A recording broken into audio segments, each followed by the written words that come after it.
by Thornton Wilder. The name of the town is Grover's Corners, New Hampshire, just across the Massachusetts line.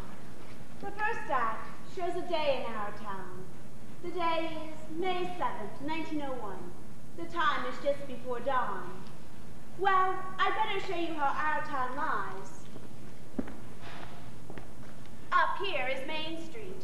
Way back there is the railway station. Tracks go that way. Over there is the Congregational Church, Presbyterian across the street. Methodist and Unitarian are over there. Baptist is down the hollow by the river. Catholic Church is over beyond the tracks. There's the town hall and post office combined. Jail's in the basement. Brian once made a speech from these very steps here. Along here's a row of stores, hitching posts and horse blocks in front of them. There's Mr. Morgan's drugstore and the grocery store. Most everybody in town manages to look into those two stores at least once a day. Over there's the public school. High school still further out. 9:15 mornings, noon times, and 3 o'clock afternoons, the whole town can hear the yelling and screaming from those schoolyards. This is the doctor's house, Doc Gibbs. There's some scenery here for those of you who think they have to have scenery. Here's Mrs. Gibbs' garden. Corn, peas, beans, hollyhocks, heliotrope, and a lot of burdock. In those days, the newspaper come out twice a week, the Grover's Corners Sentinel. And this here's Editor Webb's house. And this is Mrs. Webb's garden, same as Mrs. Gibbs, only it's got a lot of sunflowers, too. Right here's a big butternut tree. Nice town, you know what I mean? Nobody very remarkable ever come out of it so far as we know. Earliest tombstones up there on the mountain in the cemetery say 1670, 1680. They're Grovers and Cartwrights and Gibbses and Hersheys. Same names as are around here now. Well, as I said, it's about dawn. The only lights on in Grover's Corners are over in a cottage by the tracks where a Polish woman's just had twins. And in the Joe Kroll house where Joe Jr.'s getting up so as to deliver the paper. And in a depot where Shirley Hawkins is getting ready to fly the 545 for Boston. Naturally, out in the countryside, all around, there have been lights on for some time, what with the milkings and so on. But town people like to sleep late. So another day has begun. There's Doc Gibbs coming down Main Street now, coming back from that baby case. And here's his wife coming downstairs to make breakfast. There's Mrs. Webb coming downstairs to make her breakfast, too. That's Doc Gibbs, got that call at 1:30 this morning. And here comes Joe Cole, Jr., delivering Mr. Webb's Sentinel. Morning, Doc Gibbs. Morning, Joe. Somebody been sick, Doc? No, just some twins born over in Polish Town. Do you want your paper now? Yes, I'll take it. Anything serious going on in the world since Wednesday? Yes, sir. The school teacher, Miss Foss, is getting married to a fellow over in Concord. I declare. How do you boys feel about that? Well, of course, it's none of my business. But I think if a person starts out to be a teacher, she ought to stay one. How's your knee, Joe? Fine, Doc. I never think about it at all. Only like you said, it always tells me when it's going to rain. What's it telling you today? Going to rain? No, sir. Sure? Yes, sir. Knee ever make a mistake? No, sir. Want to tell you something about that boy Joe Kroll there? Joe was awful bright, graduated from high school here, head of his class. It was all wrote up in the Boston paper at the time. He got a scholarship to Massachusetts Tech, graduated head of his class there too. Going to be a great engineer, Joe was. But the war broke out, and he died in France. All that education for nothing. Giddy up, Bessie. What's the matter with you today? Here comes Howie Newsom delivering the milk.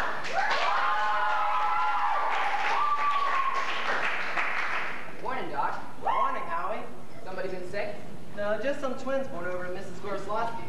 Wednesday. Town's getting bigger every year. Going to rain, Howie? No, fine day. That'll burn through. Come on, Bessie. Why, hello, Bessie. How old is she, Howie? She's going on 17. Bessie's all mixed up about the route ever since the Lockhart stopped taking their quart of milk every day. She wants to leave one just the same. Keeps scolding me the whole trip. Good morning, Howie. Morning, Miss Gibbs. Doc's just coming down the street. Is he? Seems like you're late today. Yes, something went wrong with the separator. Don't know what 'twas.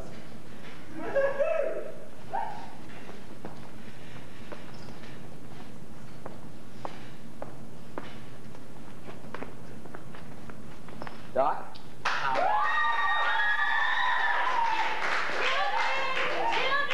Time to get up! Come on, Bessie. George! Rebecca! Everything all right, Frank? Yes, I declare. Easy as kittens. Here, sit down and drink your coffee. The bacon will be ready in a minute. You can catch a couple hours sleep this morning, can't you? Mrs. Wentworth's coming at 11. Guess I noticed about too. Her stomach ain't what it ought to be. All told, you won't get more than 3 hours sleep. Frank Gibbs, I don't know what's going to become of you. I do wish I could get you to go away someplace and take a real rest. I think it would do you good. Wally, time to get up. Emily, it's 7 o'clock. I declare, you've got to speak to George. Seems like something's come over him lately. I can't get him to do a thing for me. I can't even get him to chop me some wood. Is he sassy to you? No, he just whines. All he thinks about is baseball. George! Rebecca, you'll be late for school! George! George, look sharp. Yes, Pa? Don't you hear your mother calling you? I guess I'll go upstairs and get 40 winks. Wally, Emily, you'll be late for school. Wally, you wash yourself good or I'll come up and do it myself. Mom, what dress shall I wear? Don't say a word. Your father's been up all night, needs his sleep. I washed and ironed the blue gingham for you special. Oh, Mom, I hate that dress. Oh, hush up with you. Every day I go to school dressed like a sick turkey. Now, Rebecca, you always look very nice. Mama, George is throwing soap at me. I'll come up and slap the both of you. That's what I'll do. We got a factory in our town, too.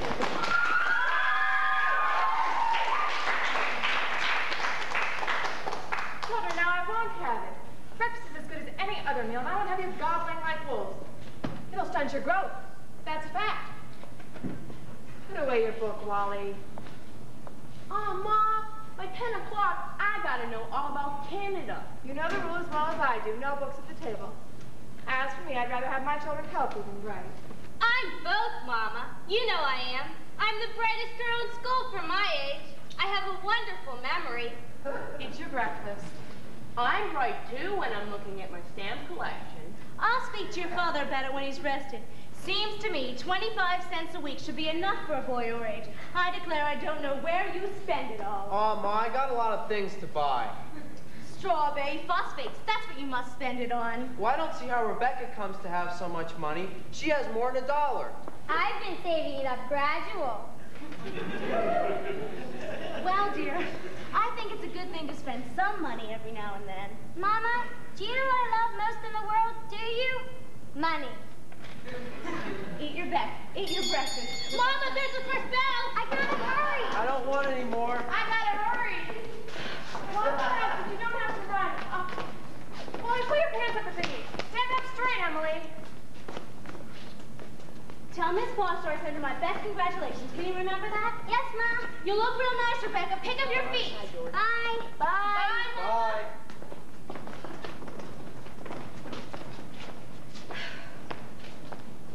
Here, chick, chick, chick. Here, chick, chick, chick. No, go away with you. Go away. You don't belong to me. Where'd you come from? Here. Oh, what's the matter with you? Fight, fight, fight. That's all you do. Oh, don't be so scared. Nobody's going to hurt you. Good morning, Myrtle. How's your cold? Still got that tickling feeling in my throat. Told Charles I didn't know as I'd go to choir practice tonight. Wouldn't be any use. Have you tried singing over your voice? Yes, but I can't seem to do that and stay on key. While I'm resting myself, I thought I'd string some of these beans. Oh, here. Let me help you. Beans have been good this year. I decided to put up 40 quarts if it kills me. Children say they hate them, but I noticed they're able to get them down all winter. Myrtle, I've got to tell you something, because if I don't tell somebody, I'll just burst. Why, Julia Gibbs. Here, give me some more of it. Now, Myrtle, did one of those second-hand furniture men from Boston come to see you last Friday? No. Well, he called on me. First I thought it was a patient wanting to see Doc Gibbs, and he wormed his way into my parlor. Myrtle Webb, he offered me $350 for Grandmother Wentworth's highboy as I'm sitting here. He did. Well, you're going to take it, aren't you? I don't know. You don't know? $350? What's come over you? Well, if I thought I could get the doctor to take the money and go away on a real trip, I'd set it like that. You know, Myrtle, it's been the dream of my life to see Paris, France. Oh, silly, I suppose. But for years I've been promising myself, if I ever had the chance. How does the doctor feel about it? Well, I did beat about the bush a little and said that if I got a legacy, that's the way I put it, that I'd make him take you someplace. What did he say? Oh, you know how he is. I haven't heard a serious word out of him since I've known him. No. He said it might make him discontented with Grover's Corners to go traipsing about Europe. Better left well enough alone. Every 2 years he makes a trip to the battlefields of the Civil War, and that's enough trip for anyone, he says. Well, Mr. Webb just admires the way Dr. Gibbs knows everything about the Civil War. Mr. Webb has half a mind to give up Napoleon and move over to the Civil War. But Dr. Gibbs, being one of the greatest experts in the country, just makes him to stare. It's a fact. Dr. Gibbs is never so happy as when he's at Antietam or Gettysburg. Myrtle Webb, the times I've walked over those hills, looking at every bush and pacing it all out like we were going to buy it or something.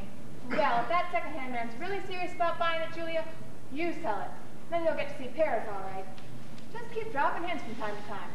That's the way I got to see the Atlantic Ocean, you know. Oh, I'm sorry I said anything. But it seems to me that once in your life before you die, you ought to go someplace where they don't talk English and don't even want to. Thank you, ladies. Thank you very much. Now we'll skip a few hours. But first, we want a little more information about the town. A kind of scientific account, you might say. So I've asked Professor Willard of our State University to come in and sketch a few details. Is Professor Willard here?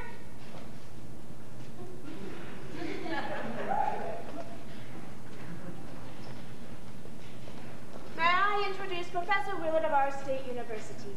A few brief details, thank you, Professor. Unfortunately, our time is limited. Grover's Corners. Let me see. Grover's Corners lies on some of the oldest land in the world. We're very proud of that. We found some fossils, unique fossils, just 2 miles out of town on Silas Bickham's cow pasture. You can see it at the museum at our university at any time. That is, any reasonable time. Would you like me to state some of Professor Gruber's meteorological situations? I mean, precipitation, etc.? Afraid we won't have time for that, Professor.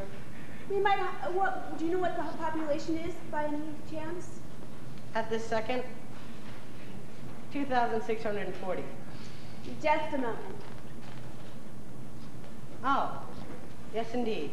At the moment, the population is 2,642. The Postal District brings in 507 more, which makes it 3,149. Mortality and birth rate constant by McPherson's gauge is 3.062. Thank you, Professor. We're all very much obliged, I'm sure. Not at all, man. Not at all. This way, Professor, and thank you again. Now the political research report. Editor Webb. Oh, Mr. Webb! He'll be out in a minute. He just cut his hand while he was eating an apple. Thank you, Mrs. Webb. Carl! Everybody's waiting. Mr. Webb is publisher and editor of our local paper, the Jody.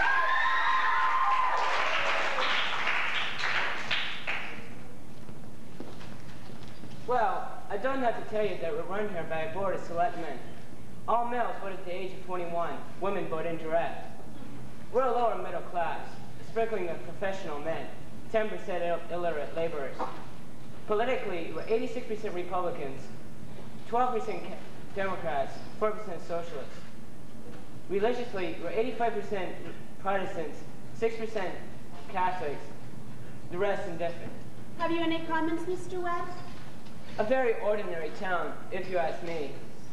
A little better behaved than most, probably a lot duller. But the young folk here seem to like it well enough.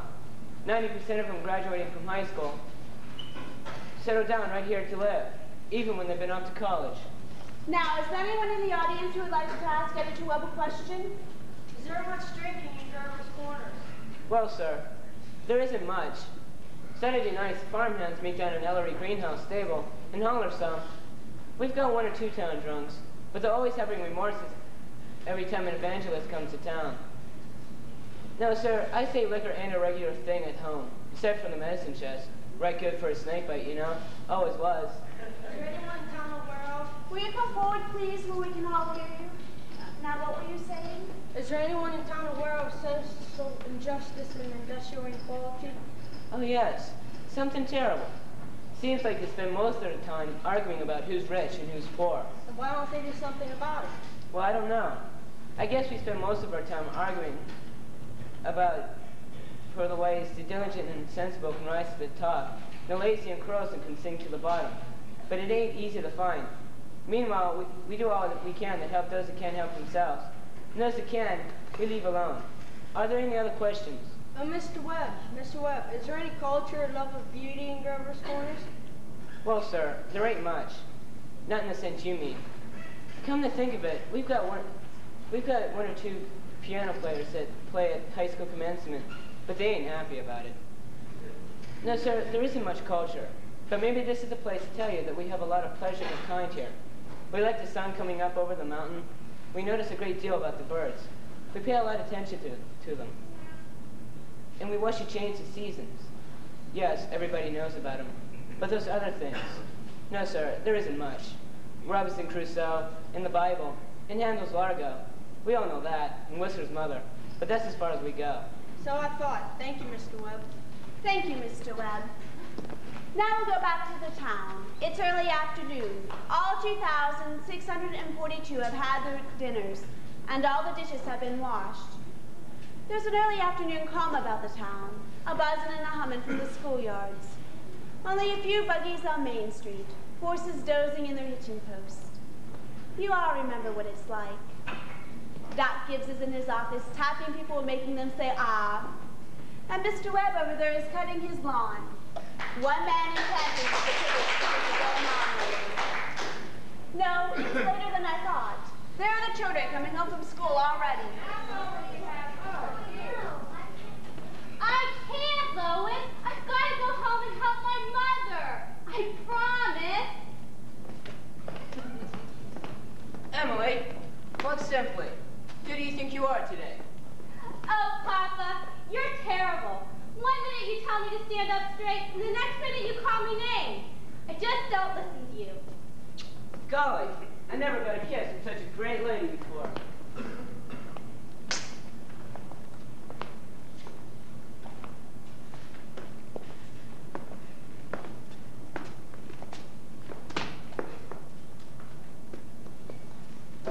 Excuse me, Mrs. Forrester. Go on and play the field, young man. You've got no business playing baseball on Main Street. Awfully sorry, Mrs. Forrester. Hello, Emily. Hello? That was a fine speech you gave in class today. Well, I was ready to make a speech on the Monroe Doctrine, but at the last minute, Mrs. Cochran made me talk about the Louisiana Purchase instead. I worked an awful long time on both of them. You know, Emily, it's funny, but from my window up there, I can just see your headlights when you're over in your room doing your homework. Why, can you? Yeah, you sure do stick to it, Emily. I don't see how you can sit still that long. I guess you must like school. Well, I feel it's always something a person has to go through. Yeah. I don't mind it, really. It passes time. Say, Emily, what do you think we could establish a kind of telegraph from your window to mine? And once in a while, you could give me a kind of hint or two about one of those algebra problems. Oh, I don't mean the answers, Emily. Of course not. Just some little hint. Oh, I think hints are allowed. So if you get stuck, George, you just whistle to me, and I'll give you some hints. Emily, you're just naturally bright, I guess. I figure it's just the way a person's born. Yeah, but you see, I want to be a farmer. And my Uncle Luke says that whenever I'm ready, I can come start working on his farm. And if I'm any good, I can just gradually have it. You mean the house and everything? Yeah, well, thanks. I gotta get going back to the baseball field. So long, Emily. Good afternoon, Mrs. Webb. Good afternoon, George. So long, George. Emily, come and help me string these beans for the winter. George Gibbs let himself have a real conversation, didn't he? Why, he's growing up. How old would George be? I don't know. Let's see, he must be almost 16. Mama, I made a speech in class today, and I was very good. You must recite it to your father at supper. What was it about? The Louisiana Purchase. It was like silk off a spool. I'm going to make speeches all my life. Mama, are these big enough? Try and get them a little bigger if you can. Mama, will you answer me a question? Serious? Seriously, dear, not serious. Seriously. Will you? Of course I will. Mama, am I good looking? Of course you are. All my children have got good features. I'd be ashamed if they hadn't. Oh, Mama, that's not what I mean. What I mean is, am I pretty? I've already told you yes. Now that's enough of that. You have a nice, young, pretty face. I've never heard such foolishness. Oh, Mama, you never tell us the truth about anything. I am telling you the truth. Mama, were you pretty? Yes, if I do say it. I was the prettiest girl in town next to Mamie Cartwright.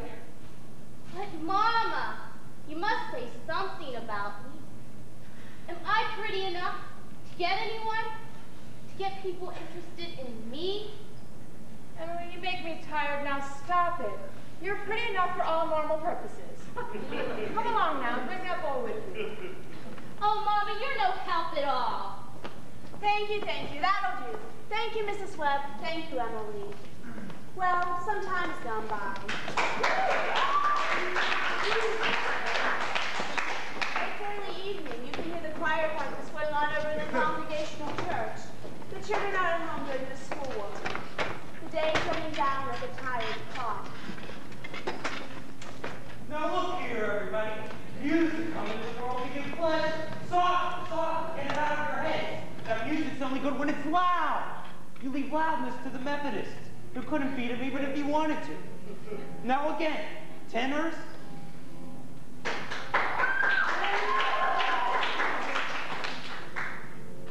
Emily. Hello? Hello. I can't work at all. The moonlight's so terrible. Emily, did you get the third problem? Which? The third. Why, yes, George. That's the easiest of them all. I don't see it. Emily, could you give me a hint? I'll tell you one thing. The answer's in yards. In yards? How do you mean? In square yards. Oh, in square yards. Yes, George. Don't you see? Yeah. In square yards of wallpaper. Oh, wallpaper. Oh, I see. Thanks a lot, Emily. You're welcome. Isn't the moonlight terrible? And the choir practice going on? I think if you hold your breath, you can hear the train all the way to Contucook. Hear it? What do you know? Well, I guess I better go in and try to work. Good night, Emily, and thanks. Good night, George. Before I forget it, how many of you will be able to come in and sing at Fred Hersey's wedding next week? Show your hands. Oh, that'll be fine. That'll be right nice. We'll do the same music we did for James Trowbridge's last week. We'll do Art Thou Weary, Art Thou Languid. It's a question, ladies and gentlemen. Make it talk. Ready? Oh, George, can you come down a minute? Yes, Pa.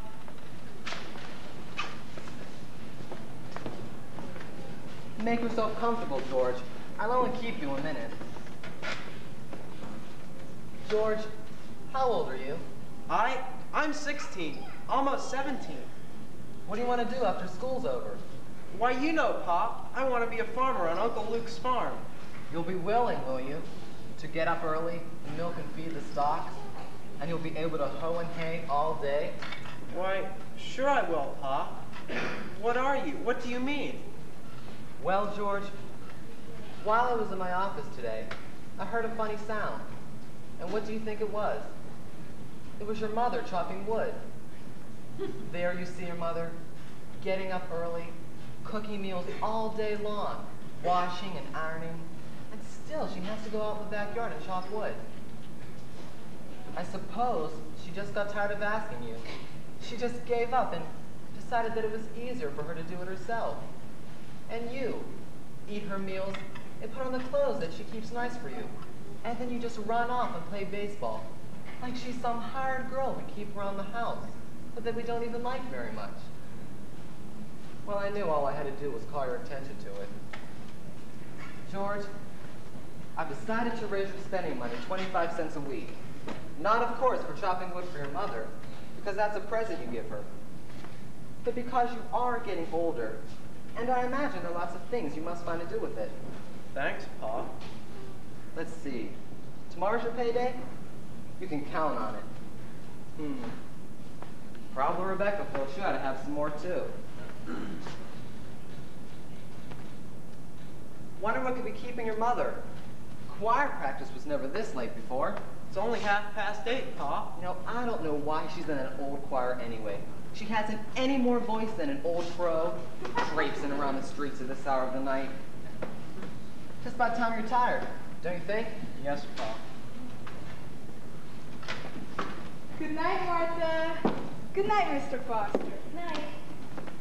I'll tell Mr. Webb I know he'll want to put it in the paper. Oh my, it's late. Good night, Irma. Good night. Myrtle Webb, look at that moon, will you? Potato weather for sure. Naturally, I didn't want to say a word about it in front of those others. But now we're alone. Really, it's the worst scandal that ever was in this town. What? Simon Stimson. Now, Luella. But Julia, to have the organist of a church drink and drunk year after year, you know he was drunk tonight. Now, Luella, we all know about Mr. Stimson, and we all know about the troubles he's been through, and Dr. Ferguson knows too. And if Dr. Ferguson keeps him on there in his job, the only thing the rest of us can do is just not to notice. Not to notice it, but it's getting worse. No, it isn't, Luella. It's getting better. I've been in that choir twice as long as you have. Doesn't happen anywhere near so often. My, I'd hate to go to bed on a night like this. I'd better hurry. The children will be up till all hours. Good night, Luella. Good night, Julia. Good night, Myrtle. See you in the morning. Now, Luella, can you get home safe? It's as bright as day. I can see Mr. Sim scowling at that window now. Think we'd been to a dance the way the men folk came on. Have a nice night, Luella.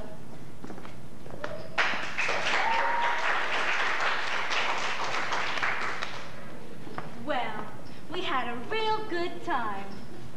You're late enough. Oh, now, Frank, it's not any later than usual. And you stopping at the corner to gossip with a lot of hens. Oh, Frank, don't be grouchy. Come out and smell the heliotrope in the moonlight.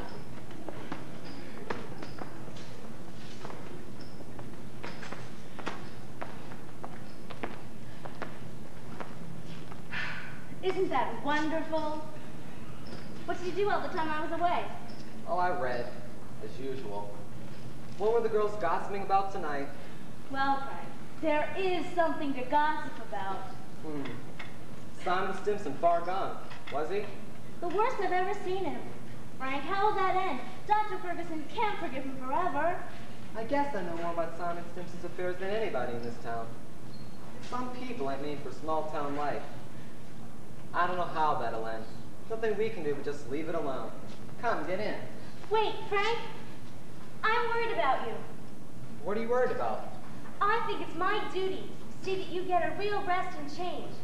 And if I get that legacy, well, I'm going to insist on it. Now, Julia, there's no sense in going over that again. Frank, you're just being unreasonable. Come on, Julia. It's getting late. First thing you know, you'll catch cold. I gave George a piece of my mind tonight. Reckon he'll have the wood shop. For a while, anyway. No. Start getting upstairs. Oh, always seems like there are so many things to pick up. You know, Frank, Mrs. Fairchild locks her door every night, and everybody up in that part of town does. They're all getting citified. That's the trouble with them. They've all got nothing fit to burgle, and everybody knows it.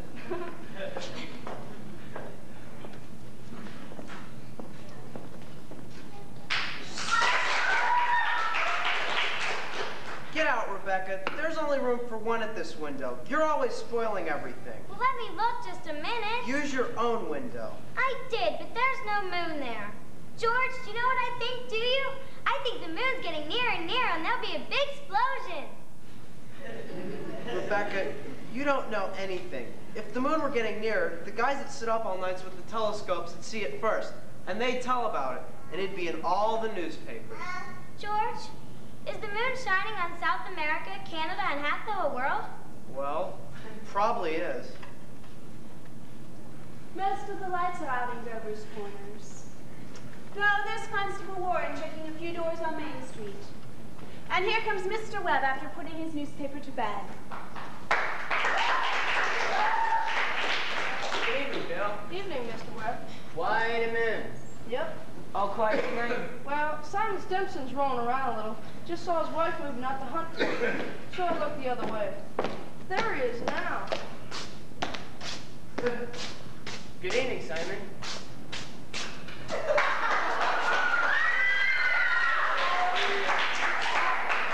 How do I, Mr. Webb? Well, you seem a peck of trouble, one thing after another. Oh, Bill, if you catch my boy smoking cigarettes, will you give him a word? He thinks about it of you, Bill. Mr. Webb, I don't think your boy smokes no cigarettes. Leastways not more than 2 or 3 a year. Well, I hope not. Good night. Good night. Who's up there? Is that you, Myrtle?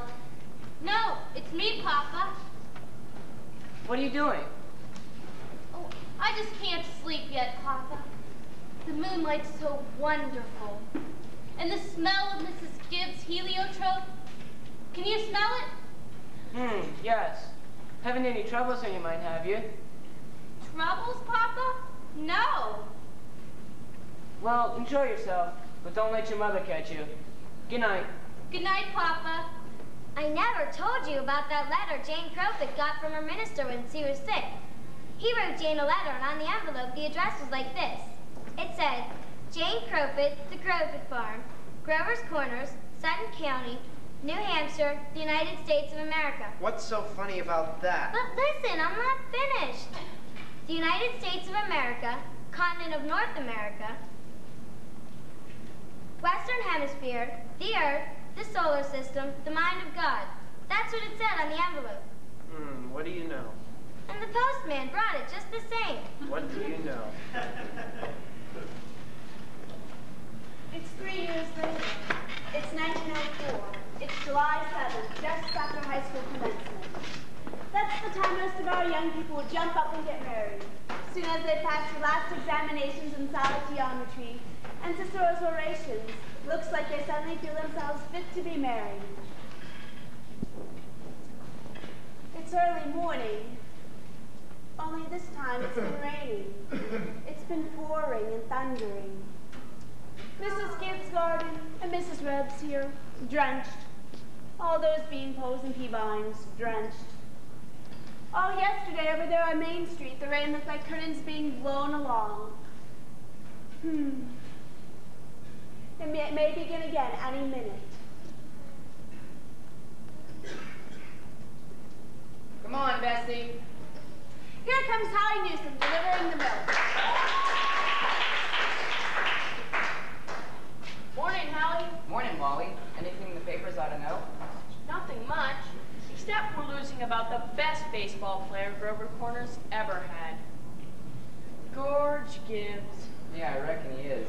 He could hit and run bases, too. Yep, mighty fine ball player. Whoa, Bessie. I guess I can stop and talk if I have a mind to. I don't see how he could give up a thing like that just to get married. Would you, Howie? Can't tell, Wally. Never had no talent that way. You're up early, Bill. Seeing if there's anything I can do about a flood. River's been rising all night. Wally Webb here's all worked up about a flood. Yes, sir. That's the way it goes. Back in '84, we had a player, Wally. George Gibbs couldn't even touch him. Named Hank Todd. Went down to Maine to become a parson. Wonderful ball player. Howie, how does the weather look to you today? Oh, it ain't bad. I think maybe it'll clear up.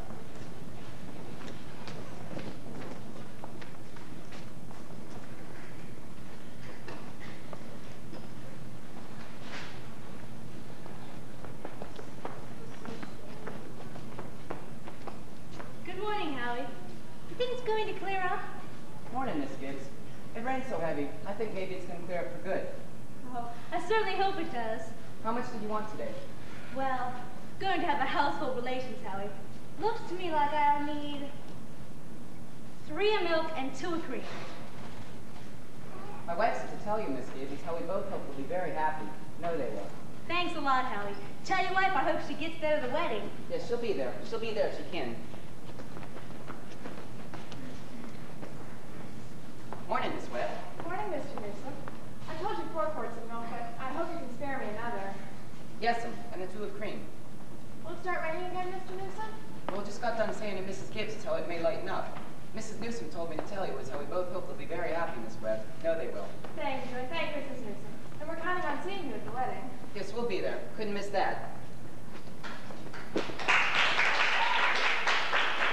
Come on, Bessie. Yeah! Well, Ma, day has come. You're losing one of your chicks. Frank Gibbs, don't say another word. I feel like crying every minute. Sit down and drink your coffee. The groom's up shaving himself. Only there ain't an awful lot to shave.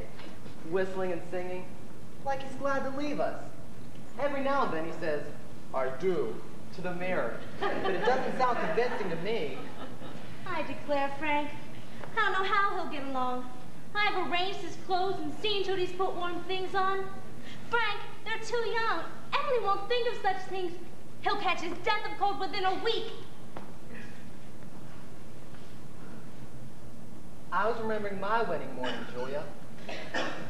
Now, don't start that, Frank Gibbs. I was the scaredest young fella in the state of New Hampshire. Well, I thought I'd make a mistake for sure. And when I saw you coming down that aisle, well, I thought you were the prettiest girl I'd ever seen. The only trouble was that I'd never seen you before. There I was in the Congregational Church, marrying a total stranger. Well, how do you think I felt, Frank? Weddings are perfectly awful things. Farces, that's what they are. Here, I've made something for you. Why, Julia Hershey, French toast. Tain't hard to make, and I had to do something. How'd you sleep last night, Julia? Well, I heard a lot of hours struck off. Yes. I get a shock every time I think of George setting out to be a family man. That great gangling thing. I tell you, Julia, there's nothing so terrifying in the whole wide world as the son. Why, the relationship of a father and son is just the darndest, awkwardest... Well, mother and daughter's no picnic, let me tell you. We'll have a lot of troubles, I suppose. That's none of our business. Everybody has a right to their own troubles. Yes. People are meant to go through life 2 by 2. Tain't natural to be lonesome. Julia, do you know one of the things I was scared of when I married you? I'll go along with you. I was afraid we'd run out and eat our meals in silence. I was afraid we wouldn't have conversation more or less as a few weeks. Well, you and I have been conversing for 20 years now without any noticeable barren spells. Well, good weather, bad weather. Tain't very choice, but I always find something to say. Did you hear Rebecca stirring around upstairs? No. Only day of the year Rebecca has been managing everybody's business up there. She's hiding in her room. I got the impression she's been crying. Lord's sakes, this has got to stop. Rebecca! Rebecca, come and get your breakfast!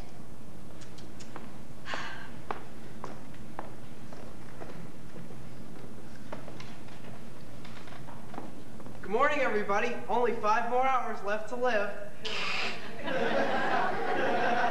George Gibbs, where are you going? Just stepping across the grass to see my girl. Now, George, you put on your overshoes. It's raining torrents out there. You don't go out of this house without you're prepared for it. Oh, it's just a step. Now, George, you'll catch your death of cold and cough all through the service. George, do as your mother tells you.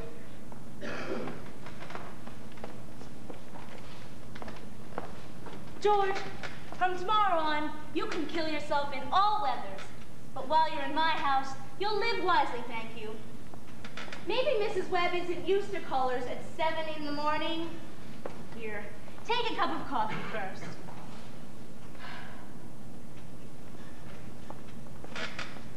Be back in a minute.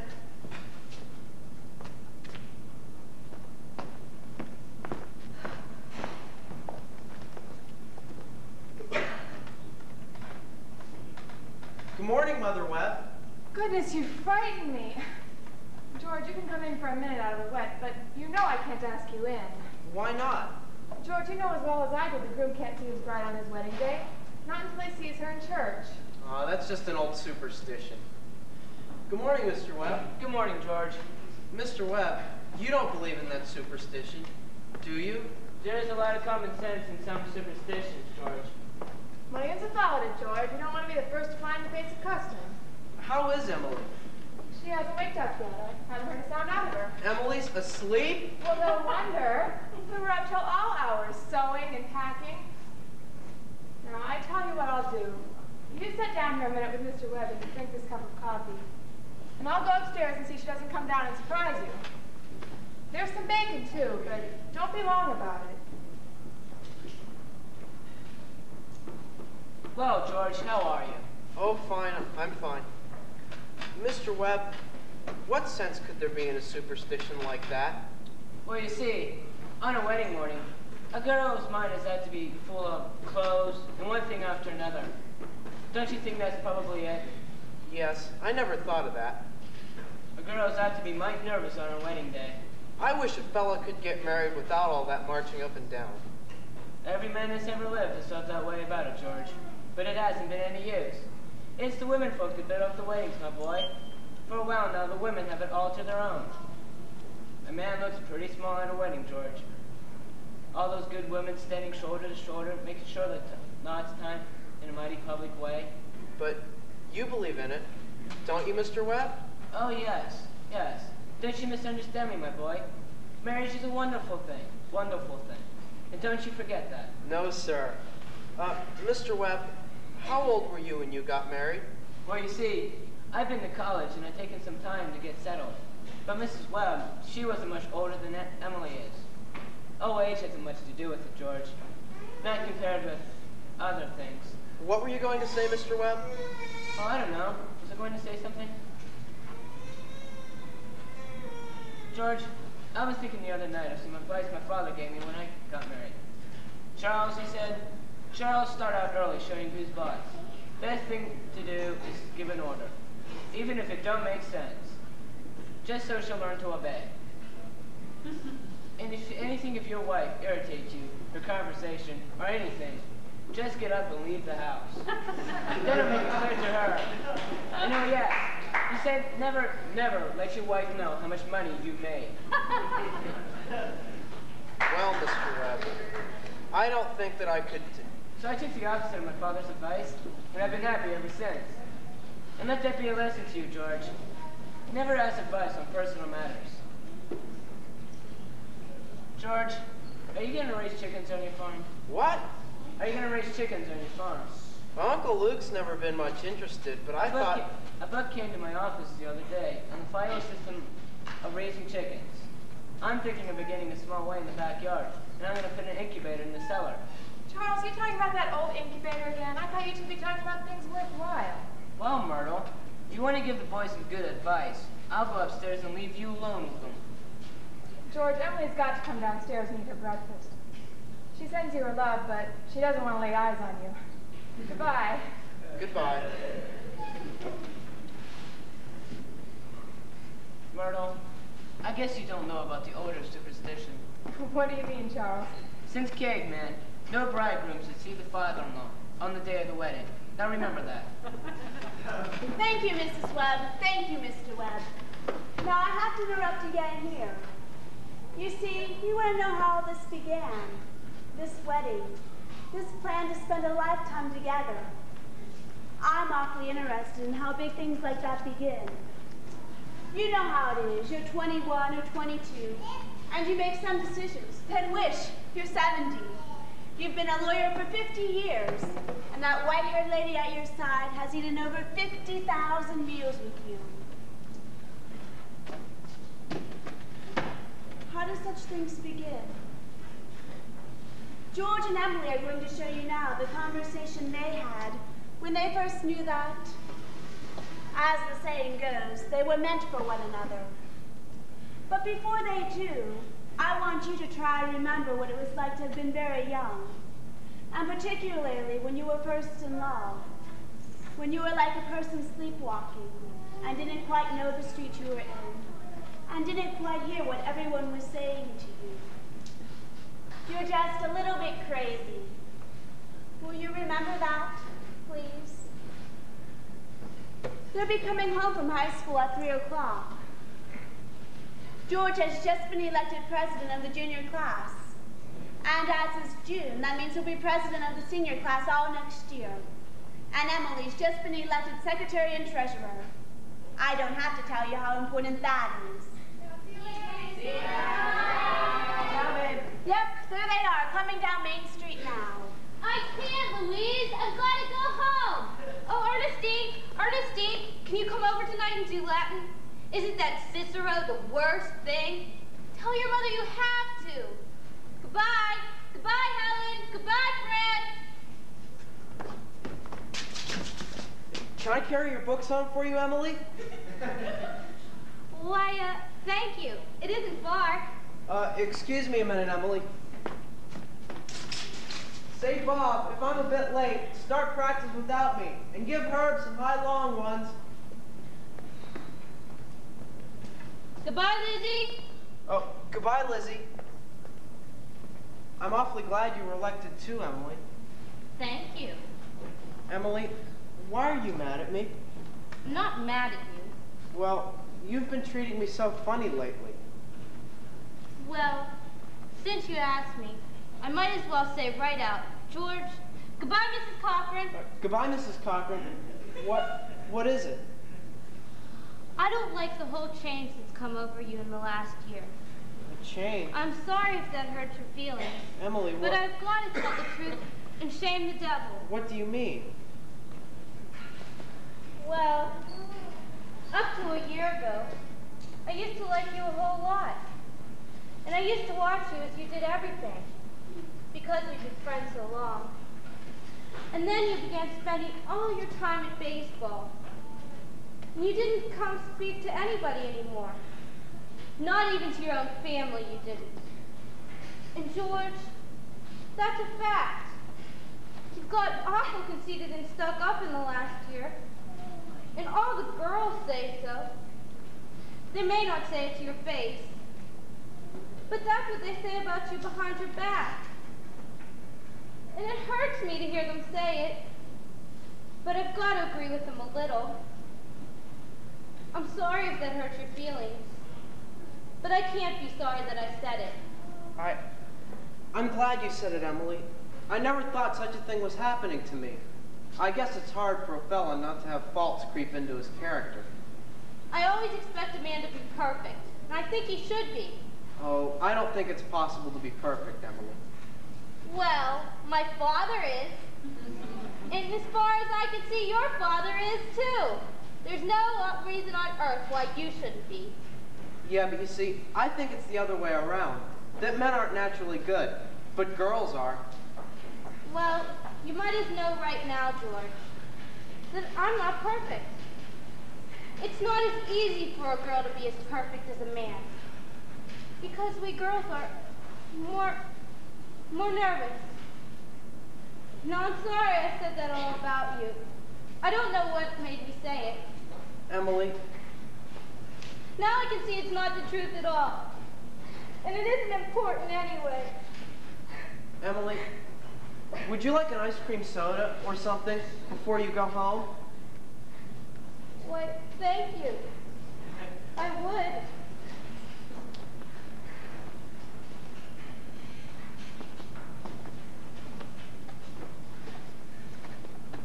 Good afternoon, Stu. Hello, Mrs. Slocum. Hello, George. Hello, Emily. What do you have? Well, Emily Webb, what you been crying about? She just got an awful scare, Mr. Morgan. She almost got run over by that hardware store wagon. Everybody says Tom Huckins drives like a crazy man. Well, now, you take a drink of water here. You look all shook up. Now you gotta look both ways before crossing Main Street. What do you have? I'll have the strawberry phosphate. Thank you, Mr. Morgan. No, Emily. Have an ice cream soda with me. 2 strawberry ice cream sodas, Mr. Morgan. 2 strawberry ice cream sodas. Yes, sir. Yes, sir. There are 125 horses in Grover's Corners. This minute. The state inspector was in here yesterday. Says they're bringing in these automobiles. Best thing to do is just stay home. Why, I can remember when a dog could go right in the middle of Main Street and take a nap and not even be disturbed. Well, there they are. Enjoy them. Yes, Miss Ellis, what can I do for you? They're so expensive. No, don't you worry about that. We're celebrating our election. And then, do you know what else I'm celebrating? No. I'm celebrating because I have a friend who tells me the things that ought to be told me. Oh, George, please don't think of that. It's not true. You're... No, Emily. You stick to it. I'm glad you spoke to me like you did. But you'll see. I'm going to change so quick. Well, you bet I'm going to change. And Emily, I want to ask you a favor. What? Emily, if I go away to State Agriculture College next year, could you write me a letter once in a while? I certainly will, George. I certainly will.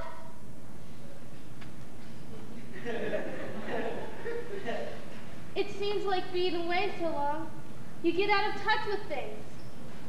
Maybe letters from Grover's Corners wouldn't be so interesting after a while.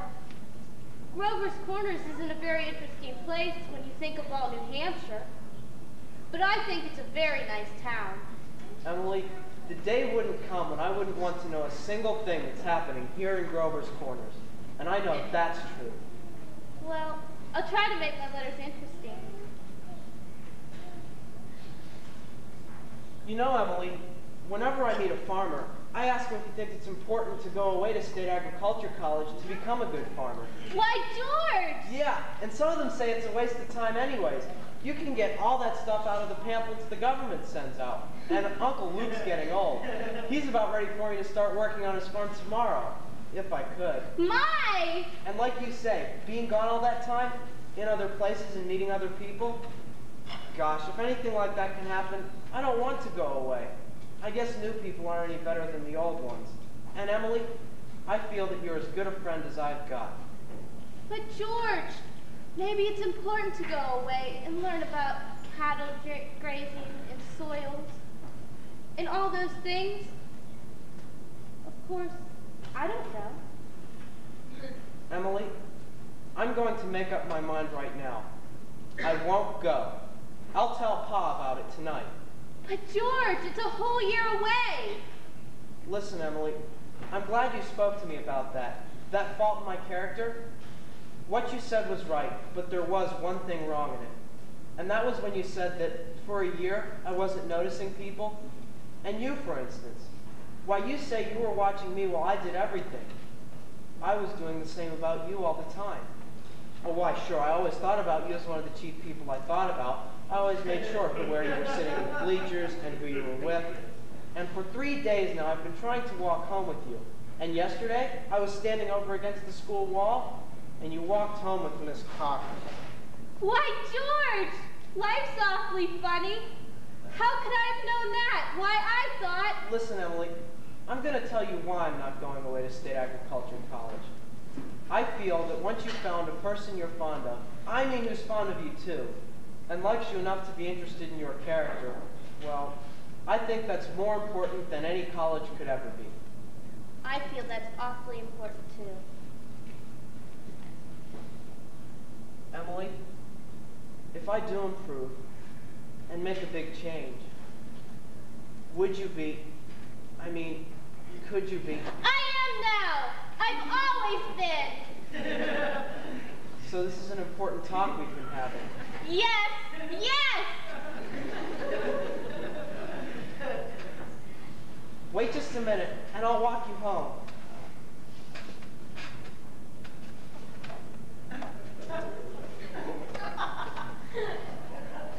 Mr. Morgan, I'll have to go home and come back and get the money to pay you with.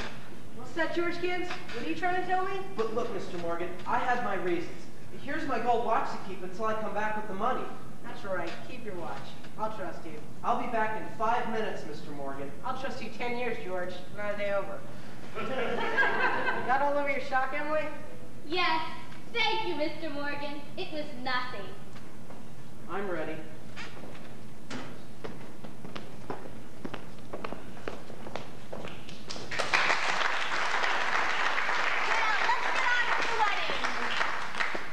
There are a lot of things to be said about a wedding. There are a lot of thoughts that go on during a wedding. We can't get them into all wedding naturally, and especially not wedding Grover's Corners, where they're awfully plain and short. For a while now, the play gets pretty serious. You see, some churches say marriage is a sacrament. I don't quite know what that means, but I can guess. Like Mrs. Gibbs said a few minutes ago, people were made to live 2 by 2. This is a good wedding, but people are so put together that even at good weddings, there's a lot of confusion way down deep in people's minds. And we thought that that ought to be in our play too. The real hero of the scene isn't on stage at all, and you all know who that is. It's like what one of those European fellows said. Every child born into the world is nature's attempt to make a perfect human being. Well, nature's been pushing and contriving for some time now. We all know she's interested in quantity, but I think she's interested in quality too. Oh, and don't forget the other witnesses at the wedding. The ancestors. Millions of them. Most of them set out to live 2 by 2 also. Millions of them.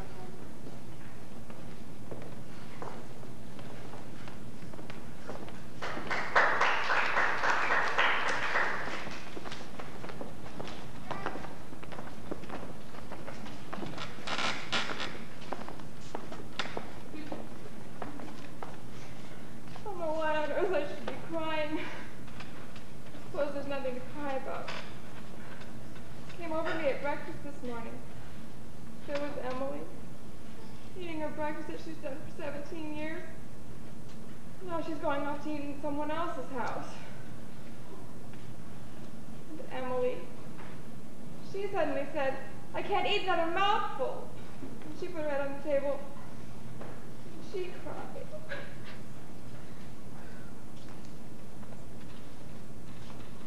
Oh, I've got to say it. And there's something downright cruel about sending our girls out into marriage this way. I hope some of her girlfriends have told her a thing or two. It's cruel, I know, but I couldn't bring myself to say anything. I went into it blind as a bat myself. The whole world is wrong. That's what's the matter. There they come. Hey, George! George!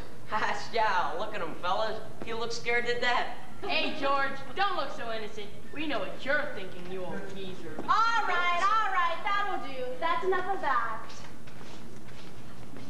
There used to be a lot of that kind of things at weddings in the old days. Rose and Mater. We're more civilized now, so they say. George, what's the matter? Ma, I don't want to grow old. Why is everybody pushing me so? Why, George, you wanted it. No, Ma, listen to me. No, George, you're a man now. No, Ma, for the last time I ask you. All I want to do is be one of the fellas. George, if anyone should hear you, why, I'm ashamed of you. What? Where's Emily? Oh, George, you gave me such a turn. Cheer up, Ma. I'm getting married. Let me catch my breath a minute. Now, Ma, you say Thursday nights. Emily and I are coming over to dinner every Thursday night. You'll see. Ma, what are you crying for? Come on. We've got to get ready for this.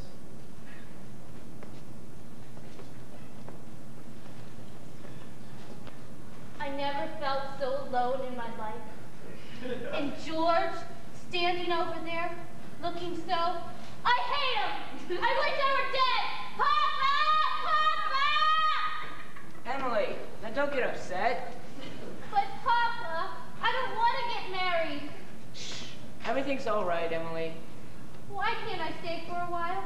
Just as I am. Let's go away. No, Emily. Now stop and think a minute.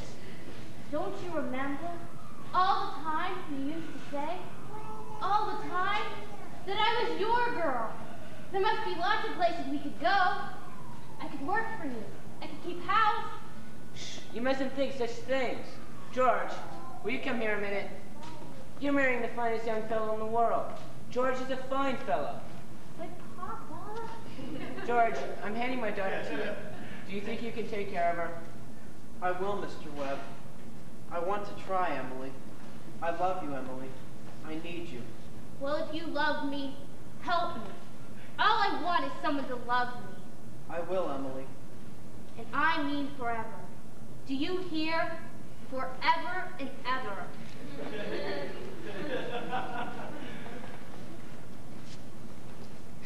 Come. You're waiting. Now you know it'll be all right. Come quick.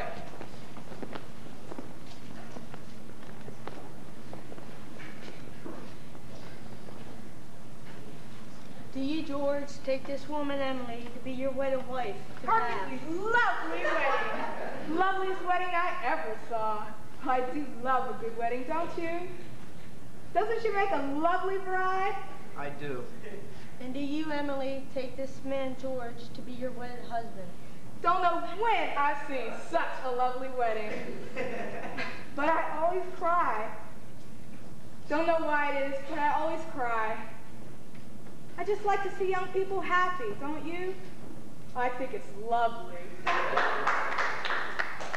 This minister has married over 200 couples in his day. Do I believe in it? I don't know. The cottage, the go-kart, the Sunday afternoon drives in the old Ford, the first rheumatism, the second rheumatism, the deathbed, the reading of the will. Once in 1,000 times, it's interesting. Well, let's have Mendelssohn's Wedding March. Aren't they a lovely couple? I've never been to such a nice wedding. I'm sure they'll be happy. I always say happiness, that's a great thing. The important thing is to be happy.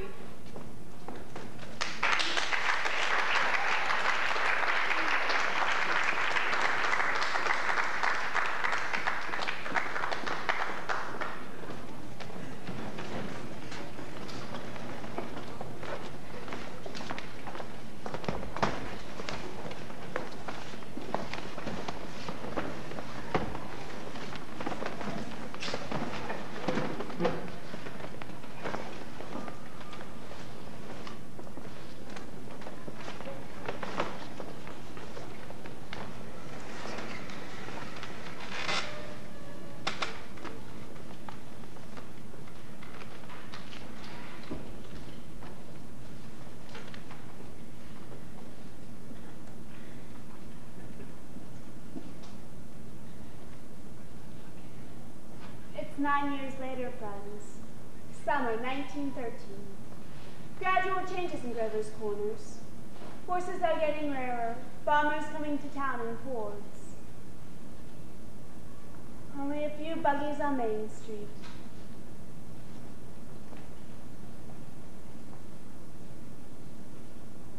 Well, here come the mourners now.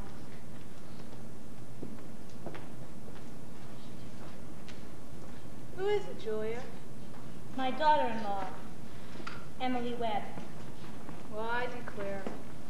The road up here must have been awful muddy. What did she die of, Julia? In childbirth. Childbirth. I've forgotten all about that. My, wasn't life awful? Oh, and wonderful. Wonderful, was it? Simon. I remember Emily's wedding. Wasn't it a lovely wedding? And I remember her reading a class poem at graduation exercises. Emily was one of the brightest girls ever graduated from high school. I've heard Principal Wilkins say so time after time. I called on them at their new farm just before I died. Perfectly beautiful farm. It's on the same road we lived on. Yep, right smart farm. I always liked that hymn. I was hoping they'd sing a hymn.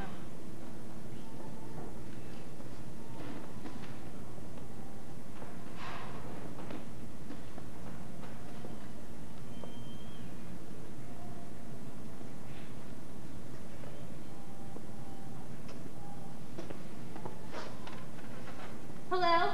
Hello, Emily. Hello, Miss Gibbs. Hello, Mother Gibbs. Hello, Emily. Hello. It's raining. Yes, dear. Just wait and be patient. They'll be gone soon. Seems thousands and thousands of years since Papa remembered that was my favorite hymn. Oh, I wish I'd been here a long time. I don't like being new here. How do you do, Mr. Stimson? How do you do, Emily? Mother Gibbs, George and I have made that farm into just the best place you ever saw. We thought of you all the time. We wanted to show you the new barn and the great long cement drinking fountain for the stock. We bought it out of the money you left us. I did? Don't you remember? The legacy you left us. Why, it was over $350. Yes. Yes, Emily. Well, there's a patent device in the drinking fountain so that it never overflows, Mother Gibbs. And it never goes below a certain line we have there. It's fine. It won't be the same to George without me. But it's a lovely farm. Live people don't understand, do they? No, dear. Not very much. They're sort of shut up in little boxes. I feel I knew them last 1,000 years ago. My little boy is spending the day at Mrs. Carter's. Oh, Mr. Carter, my little boy is spending the day at your house. Is he? Yes, he loves it there. Mother Gibbs, we have a new Ford, too. Never gives us any trouble. I don't drive, though. Mother Gibbs, when does this feeling go away? Of being one of them? Hush. How long does it? Hush, dear. I know. They'll be gone soon. Look, they're finished. They're going. Look! Father Gibbs is bringing some of my flowers to you. He looks just like George, doesn't he? I never realized before how troubled and how in the dark live people are. Look at him. I loved him so. From morning till night. That's all they are. Trouble. Little cooler than it was. Yes, that rain has cooled it off a little. Those northeast winds always do the same thing, don't they? It isn't a rain, it's a 3-day blow. But Mother Gibbs, one can go back there into living. I feel it. I know it. Why, just then, I was thinking about the farm. And I was there. And my baby was on my lap as plain as day. Yes, dear. Of course you can. I can go back there and live all those days over again? Why not? All I can say is, Emily, don't. But I can go back there and live again.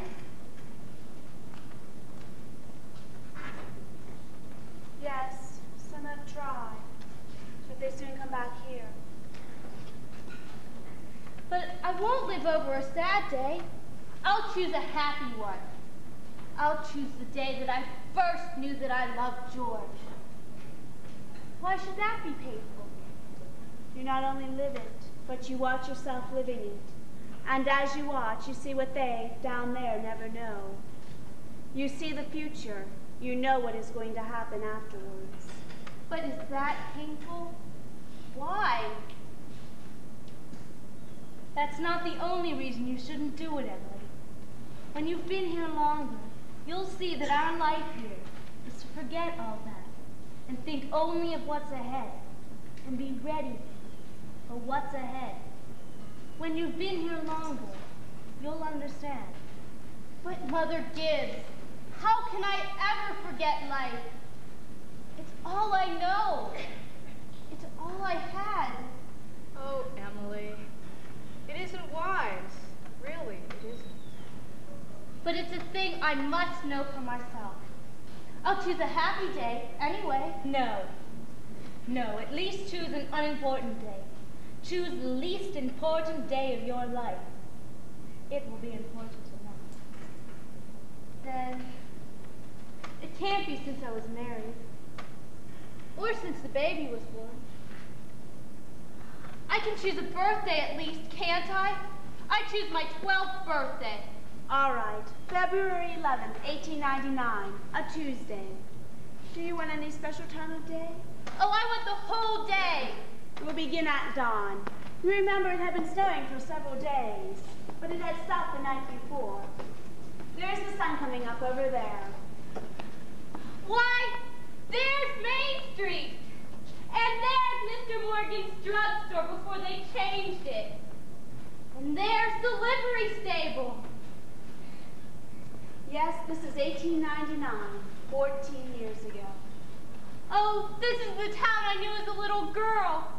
And there's the old white fence that used to be around our house. Oh, I'd forgotten that. Oh, I love it so. Are they inside? Yes, your mother will be coming downstairs to make breakfast any minute. Will she? And you remember your father had been away for several days. He came back on the early morning train. No? He had gone back to his college to make a speech in western New York at Clinton. Look! There's Howie Newsom! There's our policeman! But he's dead. He died. Whoa, Bessie. Bessie. Morning, Bill. Morning, Howie. You're up early.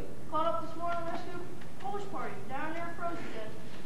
They have the snowdrifts almost frozen to death. I was in bed when I shook it. Why, there's Joe Crowell!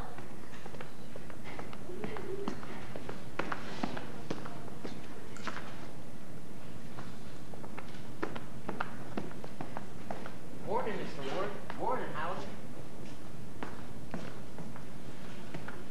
Children! Wally! Emily! Time to get up! Mama! I'm here! Oh, how young Mama looks. I never knew that Mama was ever that young. You can come and dress by the kitchen fire if you like, but hurry.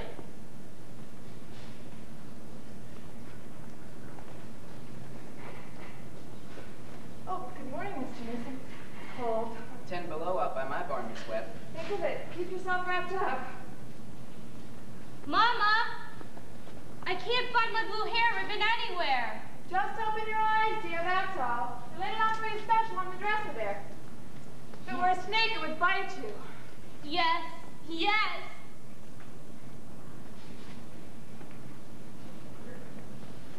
Good morning, Bill. Morning, Mr. Webb. You're up early. Yeah, it's been back to my old college in New York State.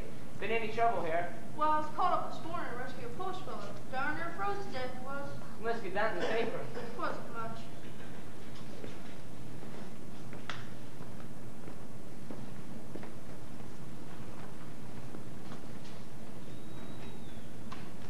morning, Mother. How did it go, Charles? Oh, fine, I guess. Hey, everything all right here? Yes, can't think of anything that's happened special. Been right cold. Howie Newsom says it's 10 below over to his barn. Yes, well, it's been colder than that in Hamilton College. Students' ears are falling off. It ain't Christian. Papers have any mistakes in it. None that I noticed. Coffee's ready when you want it. Oh, Charles, don't forget, it's Emily's birthday. Did you remember to get her something? Yes, I have something right here. Where is my girl? Where is my birthday girl? Don't interrupt her now, Charles. You can see her at breakfast. She's slow enough as it is. Hurry up, children. It's 7 o'clock now. I don't want to call you again. I can't bear it. They're so young and beautiful. Why did they ever have to get old? Mama, I'm here. I'm grown up. I love you all. Everything. I can't look at everything hard enough. Good morning, Mama. Well, now, dear, a very happy birthday to my girl and many happy returns. There's some surprises waiting for you on the kitchen table. Oh, Mama, you shouldn't have. I can't. But birthday or no birthday, I want you to eat your breakfast good and slow. I want you to grow up to be a good, strong girl. That and the blue papers from your Aunt Carrie. And I reckon you can guess who brought the postcard album. Found it on the doorstep when I brought him the milk. George Gibbs. Must have come over in the cold pretty early. Right nice of him. Oh, George, I'd forgotten that. Chew that bacon good and slow. It'll keep you warm on a cold day. Oh, Mama, look at me now as though you really saw me. Mama, 14 years have gone by. I'm dead. You're a grandmother, Mama. I married George Gibbs, Mama. Wally said too. Mama, his appendix burst on a camping trip to North Conway. We felt just terrible about it. Don't you remember? But just for a moment, we're all together. Mama, just for a moment, we're happy. Let's look at one another. That in the yellow paper is something I found in the attic among your grandmother's things. You're old enough to wear it now, and I thought you'd like it. Why, Mama, this is from you. It's lovely, and it's just what I wanted. It's beautiful. Well, I hoped you'd like it. Hung it all over. Your Aunt Nora couldn't find one in Concord, so I had to send it all the way to Boston. Wally has something for you, too. He made it in manual training class, and he's very proud of it. Be sure you make a fuss about it. Your father has something for you, too. I don't know what it is myself. Shh, here he comes. Where is my girl? Where is my birthday girl? I can't go on. It goes so fast. We don't have time to look at one another.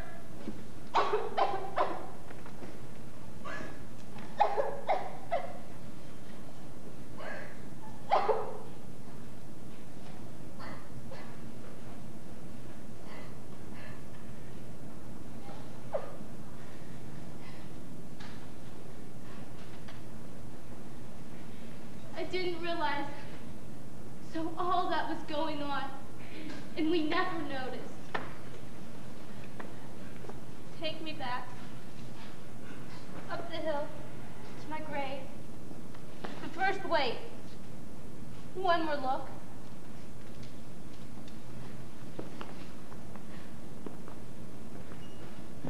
Goodbye. Goodbye, world. Goodbye, Grover's Corners. Mama and Papa.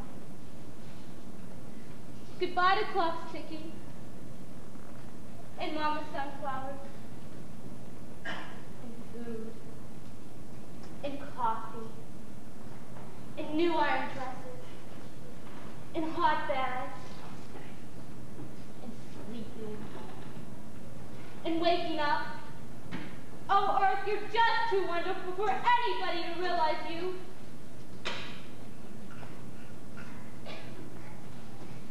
Do any human beings realize life while they live it? Every minute? No. The saints and poets, maybe. They do, some. I'm ready to go back.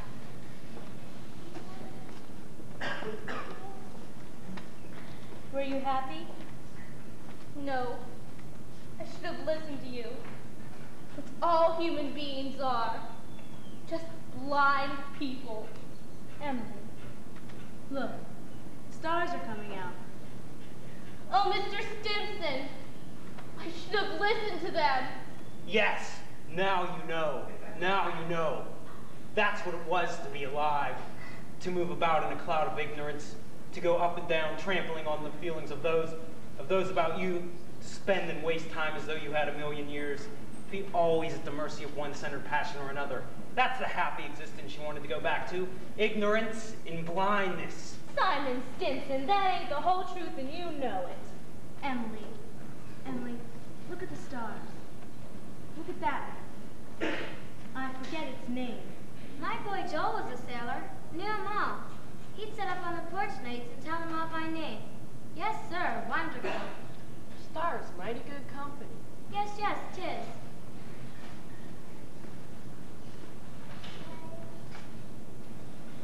And my boy Joe, who knew the stars, he used to say it took millions of years for that speck of light to get to the earth.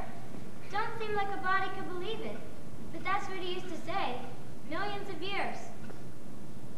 He ought to be hung. Mother Gibbs, it's George. Yes, Emily, hush. It's George.